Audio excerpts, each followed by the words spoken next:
అక్కడ అంటూ ఉన్నది 23వ వచనం చదువున్నాను. కావున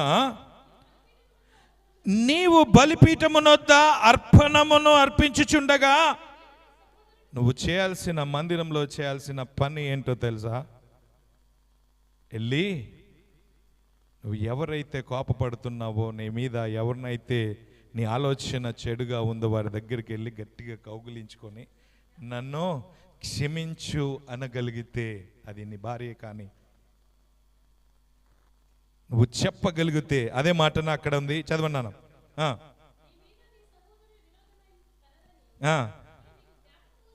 జ్ఞాపకము వచ్చిన ఎడల అతడు నువ్వు కానుక అర్పించక ముందే నీ అర్పణను పక్కన త్రోసివేసి ఉన్నతమైన నీ సహోదరుని దగ్గరికి వెళ్ళి అయ్యా నన్ను క్షమించు అనగలిగే హృదయము నీలో ఉందా?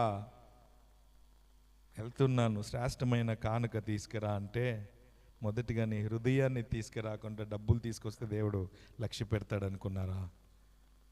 దేవుని లేఖన భాగం చెప్తుంది, నీ హృదయంలో వేదన కలిగి నువ్వు బలిపీఠమునొద్దకు తీసుకొచ్చిన అర్పణ దేవుడు అంగీకరించాడు.